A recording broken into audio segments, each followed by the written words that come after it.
Assalamualaikum warahmatullahi wabarakatuh. Kami di sini dari kelompok 10 akan menjelaskan tentang pendidikan di era globalisasi yang beranggotakan 1. Yusuf Arifin dengan NIM 1908066041 dan saya Zunita Aulia Hairunisa NIM 1908066055. Era globalisasi. Era globalisasi itu terdiri dari dua kata, yaitu era dan globalisasi. Era memiliki arti zaman atau kurun waktu, sedangkan globalisasi memiliki arti proses mengglobal atau mendunia. Era globalisasi yaitu proses penyebaran kebiasaan-kebiasaan yang mendunia, yang pada prinsipnya mengacu pada perkembangan yang cepat di dalam teknologi komunikasi dan informasi, yang bisa menghubungkan tempat-tempat yang jauh menjadi dekat dan dapat membawa pengaruh terhadap pergesekan nilai atau pertukaran budaya, baik disengaja maupun tidak disengaja, yang dapat memberikan pengaruh kepada sikap dan perilaku manusia dalam suatu bangsa. Selanjutnya, gejala-gejala wujud proses globalisasi. Gejala-gejala wujud proses globalisasi itu ada 3. Yang pertama yaitu terjadinya peredaran ketegangan dunia pada dirinya. Itu adalah hasil dari globalisasi. Yang kedua yaitu terjadinya nilai-nilai budaya yang semakin global. Dan yang ketiga yaitu terjadinya keadaan bahwa manusia semakin dekat satu sama yang lain. Faktor penyebab globalisasi. Yang pertama, munculnya teknologi dan informasi. Maksudnya, semakin lama teknologi dan informasi semakin berkembang, maka mobilisasi masyarakat dunia juga semakin berkembang dan lebih kompleks. Hal ini yang memicu globalisasi terjadi karena pergerakan perdagangan dan keuangan bisa semakin mudah dilakukan. Yang kedua yaitu kerjasama dari berbagai negara semakin mudah. Karena kemajuan teknologi dan informasi di berbagai negara membuat kerjasama semakin mudah dilakukan. Sektor ekonomi semakin meningkat dan mudah mendapatkan produk dari mancanegara. Yang ketiga, kemudahan transportasi. Maksudnya yaitu karena teknologi semakin berkembang, maka transportasi juga berkembang. Setiap negara bisa mengirimkan produknya dengan mudah dengan teknologi transportasi saat ini. Yang keempat yaitu ekonomi terbuka. Maksudnya ialah era globalisasi membuat ekonomi menjadi terbuka. Perdagangan global mudah diterima yang menyebabkan unsur budaya di tempat lain juga ikut masuk. Transaksi keuangan juga semakin kompleks dan menjadi lebih besar dari negara satu ke negara lain. Yang kelima yaitu unsur budaya. Era globalisasi bisa terjadi ketika negara tersebut bisa menerima unsur budaya dari negara lain, sehingga kegiatan ekonomi dan keuangan bisa berjalan sesuai dengan target yang ditentukan. Selanjutnya, ciri-ciri globalisasi. Yang pertama, terjadinya perubahan dalam konstantin ruang dan waktu. Yang kedua, pasar dan produksi ekonomi di negara-negara yang berbeda menjadi saling bergantungan. Yang ketiga, peningkatan interaksi kultural melalui perkembangan media massa, yaitu televisi, film, musik, dan transmisi berita dan olahraga internasional. Yang keempat, meningkatnya masalah bersama, misalnya pada bidang lingkungan hidup, krisis multinasional, inflasi regional, dan lain-lain. Yang kelima, adanya keterbukaan di berbagai bidang ekonomi. Yang keenam, meningkatnya ketergantungan ekonomi antar bangsa. Dan yang terakhir yaitu meningkatnya interaksi budaya antar bangsa. Selanjutnya, teknologi informasi dan komunikasi. Teknologi informasi dan komunikasi ialah hasil rekayasa manusia terhadap proses penyampaian informasi dan proses penyampaian pesan atau ide atau gagasan dari satu pihak ke pihak lain sehingga lebih cepat, lebih luas sebarannya, dan lebih lama penyimpanannya. Teknologi informasi dan komunikasi memiliki dua aspek, yaitu teknologi informasi meliputi segala hal yang berkaitan dengan proses, penggunaan sebagai alat bantu, manipulasi, dan pengelolaan informasi. Yang kedua, teknologi komunikasi meliputi segala hal yang berkaitan dengan penggunaan alat bantu untuk memproses dan mentransfer data diri dari perangkat yang satu ke perangkat yang lain. Selanjutnya, peranan TIK dalam bidang pendidikan. Yang pertama, TIK sebagai skill dan kompetensi, yaitu penggunaan TIK harus proporsional. TIK bisa masuk ke semua lapisan masyarakat, tapi sesuai dengan porsinya masing-masing. Yang kedua, TIK sebagai infrastruktur pembelajaran. Contohnya, 1. Tersedianya bahan ajar dalam format digital. 2. The network is the school. 3. Belajar di mana saja dan kapan saja. Yang ketiga, TIK sebagai sumber bahan belajar. Hal ini disebabkan karena 1. Ilmu berkembang dengan cepat. 2. Guru-guru hebat tersebar di seluruh penjuru dunia. 3. Buku dan bahan ajar diperbarui secara kontinu. 4. Inovasi memerlukan kerjasama pemikiran. Dan yang terakhir, tanpa teknologi, pembelajaran yang up to date membutuhkan waktu yang lama. Yang keempat, TIK sebagai alat bantu dan fasilitas pembelajaran. Maksudnya, penyampaian pengetahuan mempertimbangkan konteks dunia nyata.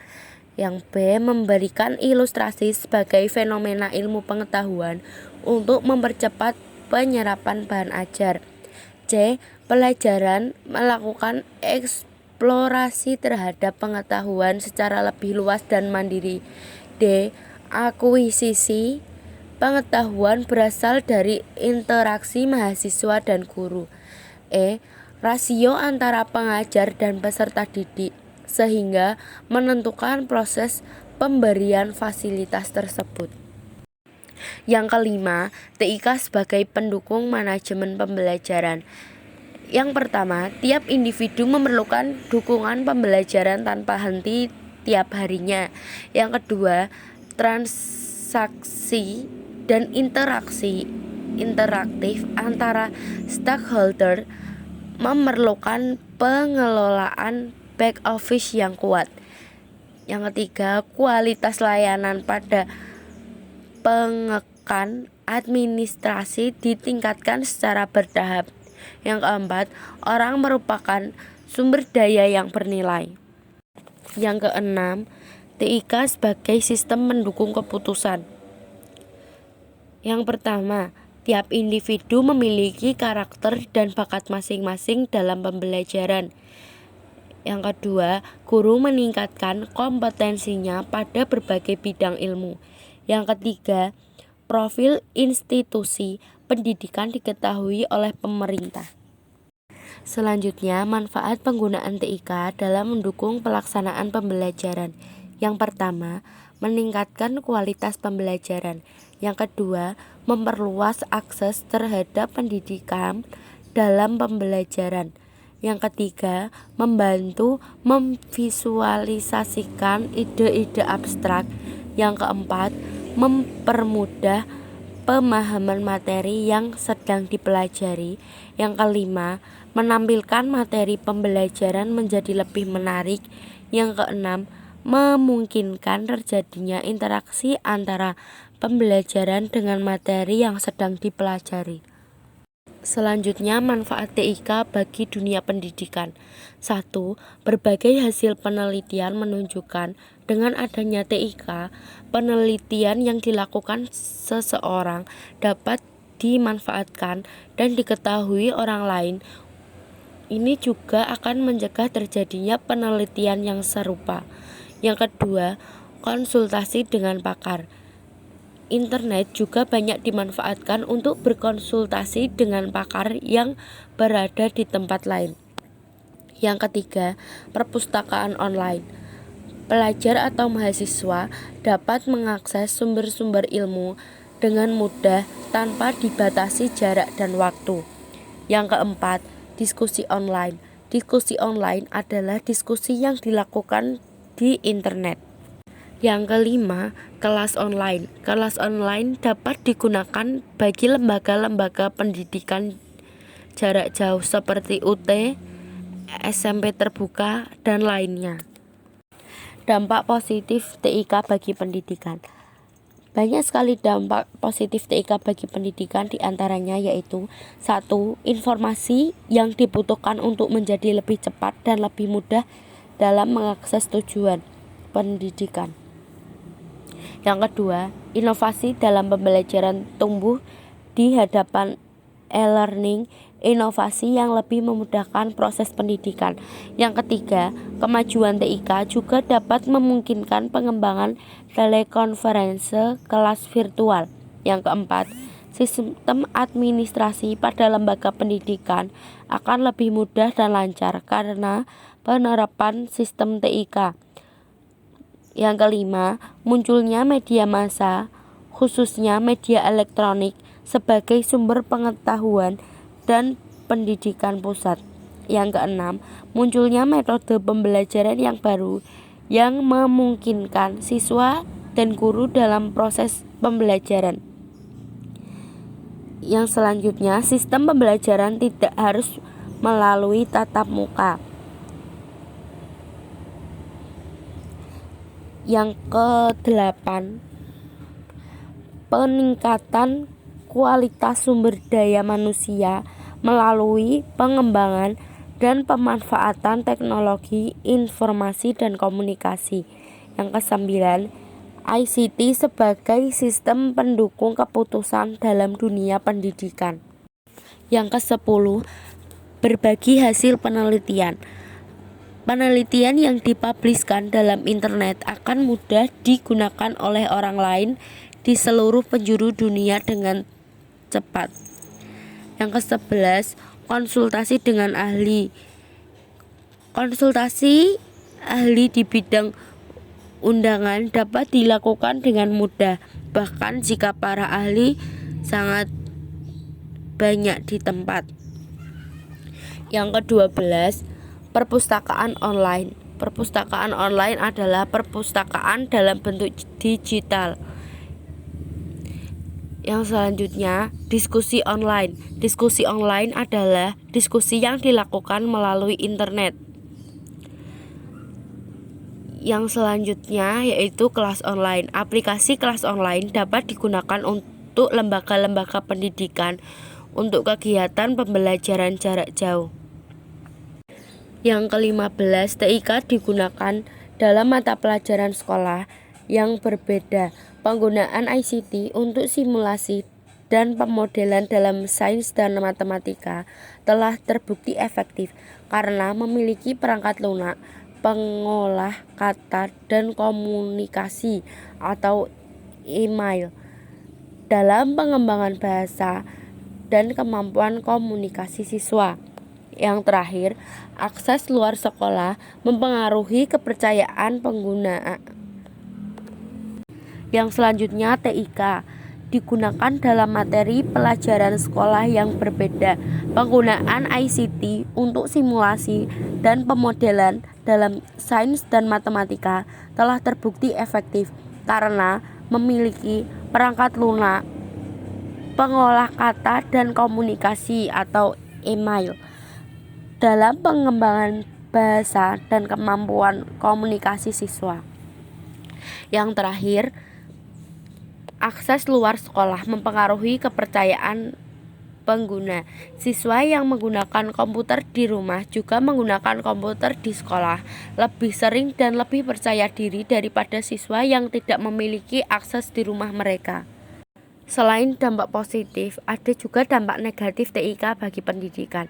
Yang pertama, kemajuan TI akan semakin memudahkan pelanggaran hak kekayaan intelektual atau HKI karena akses mudah ke data yang menyebabkan orang plagiatis atau melakukan kecurangan. Yang kedua, meskipun sistem administrasi suatu lembaga pendidikan seperti sistem tanpa celah, tetapi jika ada kecerobohan dalam menjalankan sistem tersebut akan berakibat fatal.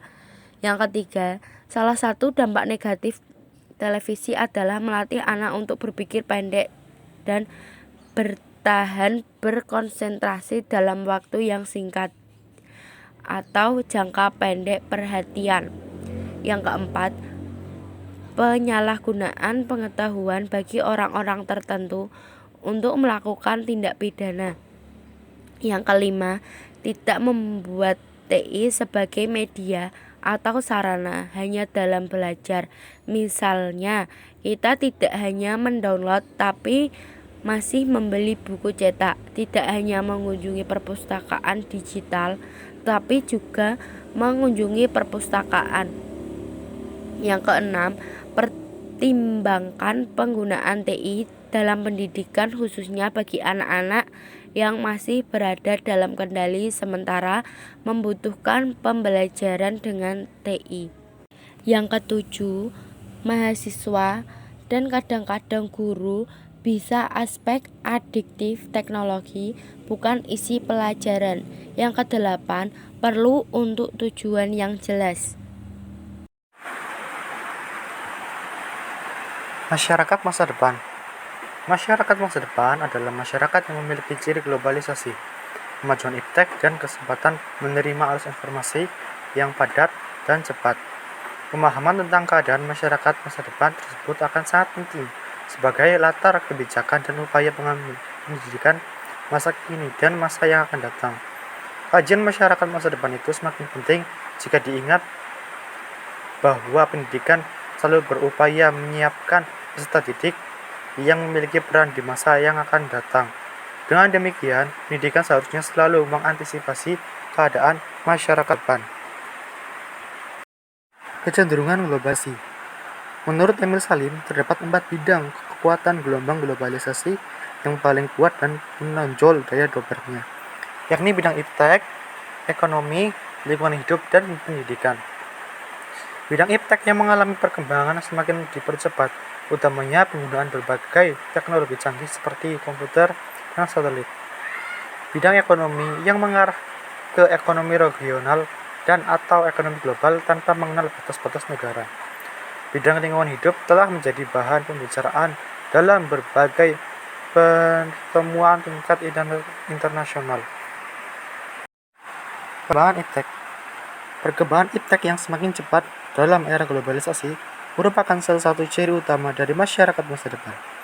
Percepatan perkembangan iptek tersebut terkait dengan landasan ontologis, epistemologis, dan aksiologis. Perkembangan arus komunikasi informasi yang semakin cepat dan padat. Perkembangan komunikasi dengan arus informasi yang semakin padat dan akan dipercepat di masa depan mencangkup keseluruhan unsur-unsur dalam proses komunikasi tersebut. Sumber pesan mencakup keseluruhan unsur-unsur kebudayaan, mulai dari sistem dan upacara keagamaan sampai dengan bahkan terutama sistem teknologi dan peralatan. Peningkatan layanan profesional. Ciri penting masyarakat masa depan adalah meningkatnya kebutuhan layanan profesional dalam bidang kehidupan manusia. Karena perkembangan iptek yang semakin cepat serta perkembangan arus informasi yang semakin padat dan cepat, maka anggota masyarakat masa depan semakin luas wawasan dan pengetahuannya serta daya kritis yang semakin tinggi. Upaya pendidikan dalam menghadapi globalisasi. Yang pertama yaitu meningkatkan kualitas pendidik. Mengingat bahwa era global, pendidikan nasional harus pula memperhatikan perkembangan yang terjadi secara internasional. Maka kajian kompetensi guru sebagai unsur pokok dalam penyelenggaraan pendidikan formal perlu pula mempertimbangkan bagaimana kompetensi guru dibina dan dikembangkan pada beberapa negara lain. Yang kedua, pembentukan atau perubahan sikap atau nilai. Untuk mengantisipasi masa depan yang bersifat global dan arus informasi yang semakin cepat, maka tugas pendidik yang utama adalah pembentukan nilai dan sikap yang sesuai dengan nilai-nilai luhur yang mendasari kepribadian Indonesia. Pembentukan nilai dan sikap dalam diri seseorang dapat dilakukan melalui berbagai cara, seperti pembiasaan, keteladanan, dan sebagainya. Pembentukan harus dilakukan dalam lingkungan keluarga, sekolah, dan masyarakat secara bersama dan bertanggung jawab. Dan yang ketiga yaitu pengembangan kebudayaan. Saling pengaruh dalam pengembangan kebudayaan di dunia merupakan hal yang lumrah. Namun, pengembangan kebudayaan tersebut harus melestarikan nilai-nilai luhur bangsa Indonesia sebagai ketahanan budaya yang menjadi acuan pokok dalam memilih dan memilah segala pengaruh yang datang dari luar agar tidak terjadi krisis identitas bangsa Indonesia. Dan yang terakhir atau yang keempat yaitu pengembangan sarana pendidikan. Pengembangan sarana pendidikan merupakan salah satu prasyarat utama untuk memperoleh kesempatan menghadapi tantangan masa depan. Pengembangan sarana pendidikan dalam rangka mengantisipasi berbagai permasalahan pendidikan telah dilakukan sejak 25 tahun yang lalu, khususnya dalam mengatasi masalah pemerataan pendidikan dan akan terus dilanjutkan. Terima kasih atas perhatiannya. Kurang lebihnya saya memohon maaf yang sebesar-besarnya. Saya akhiri. Wassalamualaikum warahmatullahi wabarakatuh.